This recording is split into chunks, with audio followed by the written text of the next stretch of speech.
بسم الله الرحمن الرحيم. نتعرف ya al-mabadi al-ashrah min ulumil hadis ya.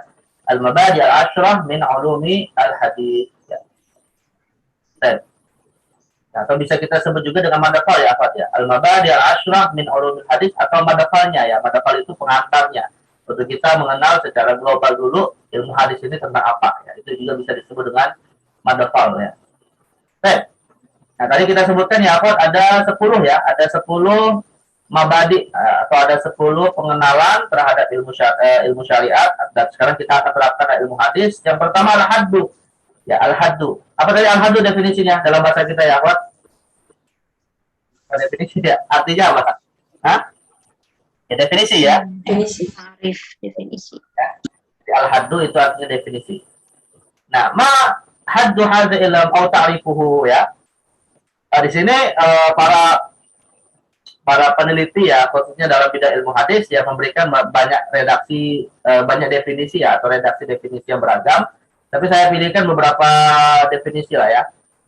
Jadi pertama, ta'rifuhu bima'nahul istilahi ya, wa ta'rifu bima'nahul idhafi al-murakkab ya.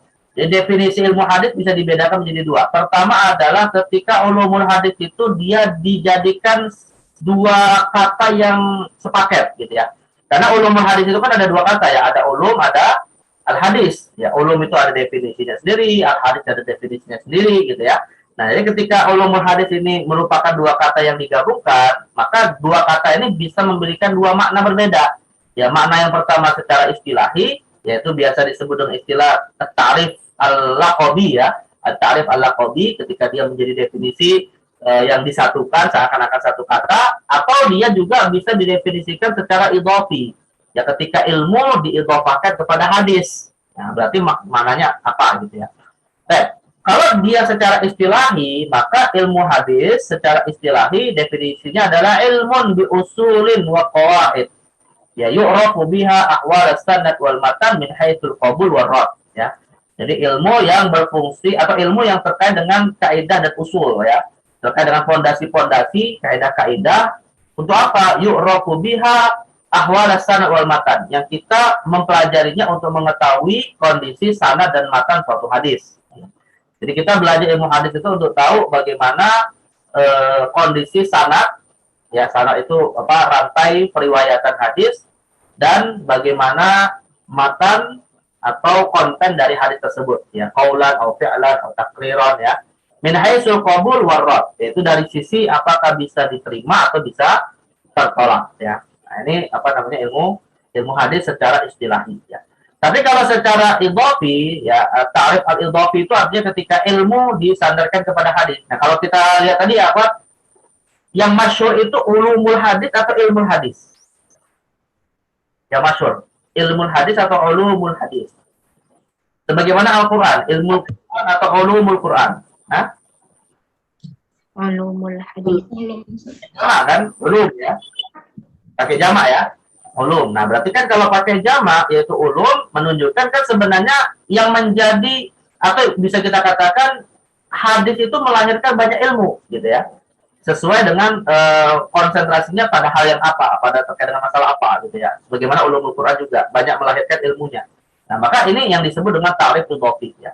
Nah, maka bisa didefinisikan yaitu bahwa ilmu ulumul hadis itu definisinya majmu'atul ulum al-muttasilah bil hadis. Sampai sini sebenarnya poinnya ya, Fuad. Ya, jadi ilmu ulumul hadis itu definisinya adalah kompilasi beragam ilmu yang terkait dengan hadis Nabi SAW. Ya, dari sisi apa bisa kita lihat? Ya, ilmu mustalahil hadis, ilmu tentang istilah-istilah dalam hadis, sanad, matan, dhaif, sahih, ahad, mutawatir, syadz ya. Nah, itu namanya disebut mustalahul hadis ya. Wa asbab urudil hadis, ilmu tentang sebab-sebab diriwayatkannya hadis atau sebab-sebab munculnya hadis masa Rasul ya. Ilmu nasi wal mansukh, ilmu nasi mansukh terhadap hadis. Ilmu ijazil hadis, ilmu tentang aspek kemukjizatan hadis ya. Kemudian ilmu gharibil hadis, ilmu tentang lafaz-lafaz yang gharib di dalam hadis Rasul ya. Ila ghairi dzalika mimma yattasilu bil hadis minal ulumid diniyati wal arabiyyah. Ya, dan setiap ilmu intinya yang terikat dengan hadis atau yang terkait dengan hadis, apakah itu terkait dengan aspek keagamaannya atau aspek kebahasaannya.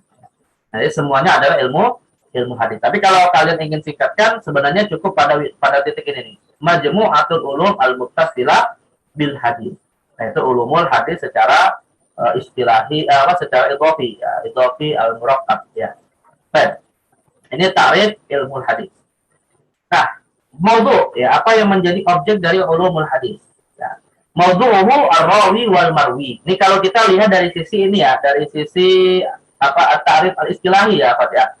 Nah, kalau dari sisi at-ta'rif al-istilahi yang tadi kita bicara tentang ahwalus sanad wal matan, ya, yaitu bicara tentang kondisi rawi, sanad dan matan, ya tentunya yang menjadi objeknya adalah terkait dengan apa? Ahwalur rawi wal marwi, ya, kondisi orang-orang yang meriwayatkan hadis dan juga apa yang diriwayatkan, yaitu matan hadis, gitu ya. Nah, itu adalah maudhu ilmi al-hadis ta'rif al-istilahi. Atau binisbah ta'rif al-istilahi. At-tamrah, buahnya apa? Nah, buah mempelajari ilmu ini adalah hifdzus sunnatin Nabi SAW min an yadkhula fiha ma laysa minha. Ya, nah buah mempelajari ilmu ini adalah untuk menjaga sunnah-sunnah Nabi SAW ya, agar tidak disandarkan kepada Nabi bukan apa yang datang dari beliau, gitu ya. Agar tidak masuk kepada hadis Nabi yang bukan datang dari Nabi SAW ya. Fayu'malu bima sahha minha wa yutraku ma khalafa dzalik. Hingga akhirnya hadis-hadis itu bisa diamalkan yang memang jelas sahih disandarkan kepada Nabi, sedangkan yang tidak bisa disandarkan kepada Nabi bahkan menyelisihinya itu kemudian bisa ditinggalkan. Nah, jadi fungsinya untuk kita bisa mendapatkan secara pasti ya bahwa ini adalah riwayat yang datang dari Nabi Shallallahu Alaihi Wasallam. Ya, karena sumber agama kita ya tentunya kan Al-Quran adalah Nabi itu sendiri. Ini tamroh dari ilmu hadis. Nisbah ya. Nisbahnya apa? Nah, nisbahnya ahadul ulum asy-syar'iyyah al-muta'alliqah bil hadits syarif wa min ulumil wasail. Jadi salah satu ilmu syariah yang terkait dengan hadis Nabi Shallallahu Alaihi Wasallam di samping ilmu-ilmu yang ilmu hadis yang lain ya, dari sisi dari sisi ta'rif al-laqab ya, ta'rif al-idhofi ya. Jadi dia intinya ilmu yang terkait dengan hadis Nabi, tapi dari sisi penisbatan antara ilmu alat dan ilmu asasi, maka dia masuk dalam bab ilmu alat atau disebut juga dengan ilmu wasail. Nah, ini istilahnya apa? Istilah lainnya, kalau ilmu asasi bisa disebut dengan ilmu ghayat. Jadi akidah, fikih, akhlak itu namanya juga ilmu ghayat. Ya. Tapi kalau untuk ilmu alat termasuk ulumul hadis ini disebut juga dengan ilmu wasail. Al-wasail wal alat itu sama saja ya. Nah, jadi ilmu wasail untuk bisa mencapai ilmu ghayat atau ilmu asasi. Nah, kemudian al-fadl, apa keutamaannya? Keutamaan kita belajar ilmu hadis ya. Fadlu hadzal ilm azim. Ya, jelas belajar ilmu ini sangat besar keutamaannya. Kenapa? Li'anna hifdzu hadis sayyidil mursalin hifdzun lid-din ya. Karena buah dari mempelajari ilmu ini yaitu menjaga hadis-hadis Rasulullah itu merupakan penjaga terhadap agama ya. Jadi konsekuensinya terkait dengan agama seseorang. Bahwa ilmun hulya bil inayah. Jadi ilmu yang harus betul-betul diperhatikan oleh umat Islam ya, walaupun oleh sebagian saja karena ini ilmu wasail ya. Wasalamatul ahkamil mustanbatah mutawaqqifatun ala thubuti adillatiha min al-ahaditsil marfu'ah wa aqwalis sahabatil mauqufah. Yang mana juga salah satu keutamanya adalah kesimpulan hukum ya, kesimpulan hukum yang diambil dari hadis-hadis atau kesimpulan hukum itu bisa menjadi benar atau bisa selamat lah gitu ya, bisa digunakan sebagai dasar kita beribadah kepada Allah dan bermuamalah kepada manusia. Tentunya kan itu semua dikembalikan kepada bagaimana kualitas dalil yang disandarkan kepada hukum tersebut ya. Nah, kalau dalil itu hadisnya marfu kepada Nabi dan sahih atau kepada sahabat ya disebut hadis mauquf dan itu sahih ya, maka kita akan mendapatkan ketenangan di dalam beribadah dan bermuamalah. Tapi kalau misalnya nih kita beribadah dan bermuamalah menggunakan hadis yang dhaif atau bahkan hadis yang maudhu, hadis yang palsu, ya jelas kita akan mendapatkan kebingungan apakah ini diterima atau tidak kepada Allah Subhanahu wa taala. Nah, jadi ini artinya belajar ilmu hadis itu berkonsekuensi kepada diterimanya amal seorang muslim ya, atau diterimanya ibadah yang dilakukan oleh seorang muslim dan benarnya muamalah sesama mereka ya, selain menjaga agama ini dengan menjaga hadis Rasulullah sallallahu alaihi wasallam. Kemudian wadi. Nah, wadi. Siapa yang menyusun pertama kali? Siapa ya, Pak? Pernah dengar nggak yang menyusun ilmu hadis pertama kali siapa? Atau yang mensistematisasikan pertama kali, yang mentertibkan teori-teori ilmu hadis pertama kali itu siapa? Ada yang pernah dengar nggak? Kalian udah belajar kan ulumul hadis? Ilmu mustalah hadis, siapa namanya? Mahmud Tohan ya, Syekh Mahmud Tohan, Taisir ya. Nggak ada informasi ya di situ ya? Nah, siapa? Nah ini ya, awwalu man sannafa fi hadzal ilm kafanin mustaqillin. Ya, yang pertama kali menyusun ilmu ini menjadi ilmu yang mandiri ya, tidak terikat dengan ilmu yang lain. Wa huwa al-qadhi Abu Muhammad ibn al-Hasan ibn Abdurrahman ibn Khallad ar-Ramahurmuzi. Ar-Ramahurmuzi al-mutawaffa sanata 360 fi kitabin asmahu al-muhadditsul fasil bainar rawi wal wa'i. Nah, jadi banyak peneliti mengatakan yang pertama kali menyusun ilmu hadis adalah Ar-Ramahurmuzi. Ya, Ar-Ramahurmuzi, Abu Muhammad Al-Hasan. Ya, Abu Muhammad Al-Hasan Ar-Ramahurmuzi. Ya. Jadi Ar-Ramahurmuzi ini yang pertama kali menyusun ilmu hadis. Di mana? Di dalam karya yang beliau tulis Al-Muhadditsul Fasil Bainar Rawi wal Wa'i. Nah, ini buku ini Al-Muhadditsul Fasil ini apa? Kalian bisa akses di Maktabah Syamilah. Kalau tidak salah di Maktabah Syamilah ada nih kitab Al-Muhadditsul Fasil ini ya.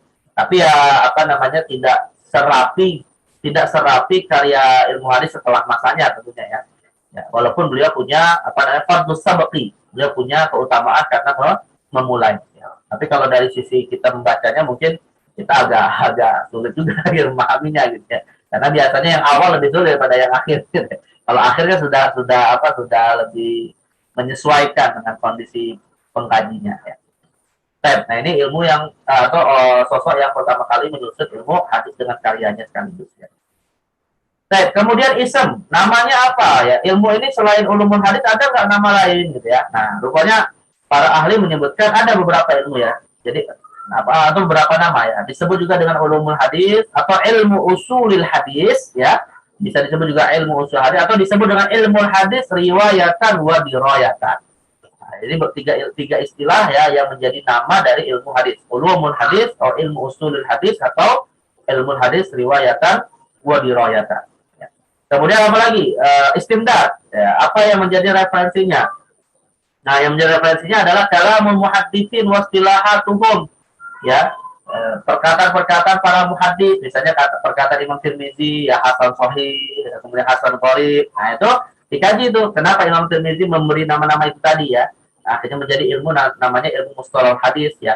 Imma fi kutubil mustaqillah dari perkataan mereka ataupun dari karya-karya mereka ya yang terpisah dari karya yang lain atau asna kalam mim alal hadis atau karya-karya mereka ketika mereka membahas tentang suatu hadis misalnya syarah-syarah hadis ya Fathul Bari tadi Al-Bukhari karya Imam Ibnu Hajar terhadap Sahih Bukhari ya kemudian kitab syarah Imam Nawawi ya terhadap Sahih Muslim Ibnu Hajar Al-Minhaj ya.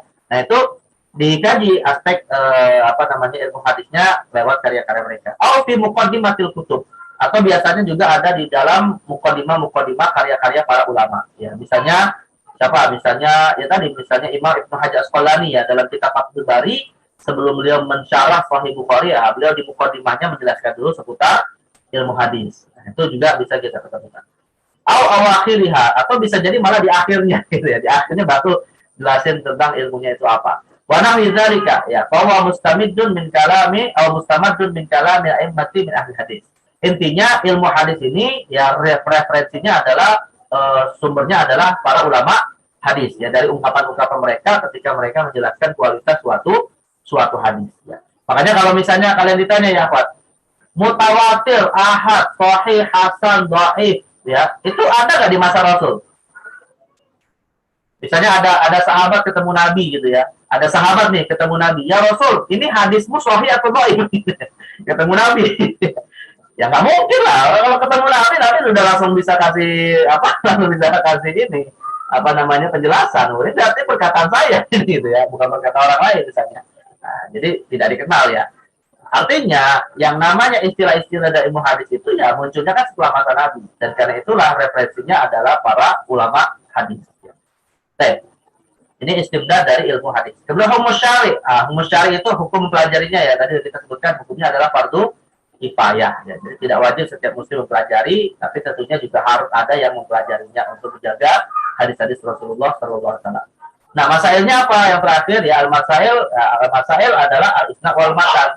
Kalau tadi maudhu'nya itu bicara tentang ar-rawi wal marwi, ya, rawi yang meriwayatkan hadis dan apa yang diriwayatkan.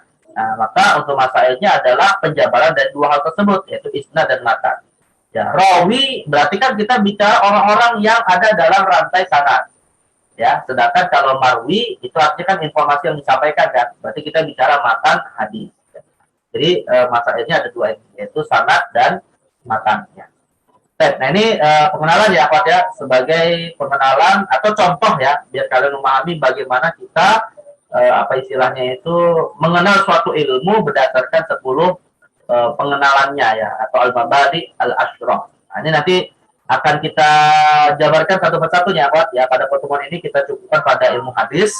Nanti pertemuan yang akan datang kita bahas ilmu apa, dan kita analisa 10 mabadinya itu ya. Nah, sedangkan yang terakhir ya kalian juga harus tahu ini kan karena kajiannya adalah manuskrip ya, kajiannya adalah filologi, kalian juga harus tahu apa saja karya-karya yang disusun dalam ilmu tersebut. Nah, ini saya ringkaskan begini ya, Pak ya. Saya ringkaskan seperti ini. Kalau dalam ilmu hadis itu bisa kita lihat dari ini tidak semuanya ya, ini hanya sebagiannya saja. Abad ke-4 sampai abad ke-15 ya, abad ke-4 dalam hadis fasir, Rasail ulum hadis al-makhdun ya. Abad ke-7, abad ke-8, abad ke-9, ke-10, 11, 13, 14, 15 ya. Nah, ini beberapa karya yang disusun terkait dengan ulumul hadis.